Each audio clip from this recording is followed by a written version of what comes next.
ඔයාගේ අර අතේ හරි කකුලේ හරි තියෙන කැලල ඔයාට මතක ඇති මචං පොඩි කාලේ වා සෙල්ලම් කරද්දි වැටුණා. අතපය හීරුණා. එතකොට ලේ ආවා. දැන් එතන කැලලක් තියෙනවා. ඒක තමයි කතාව. සිද්ධියක් වුණා. ඒකෙන් මතකයක් ඉතුරුණා.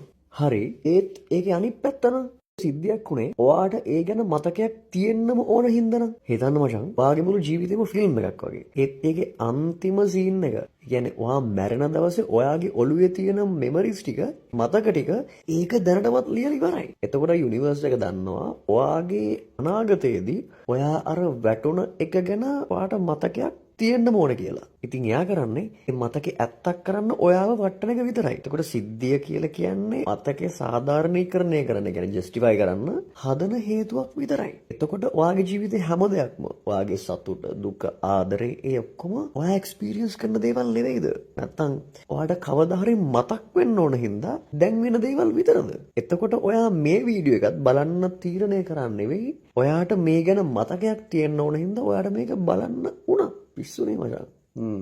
එතකොට මචං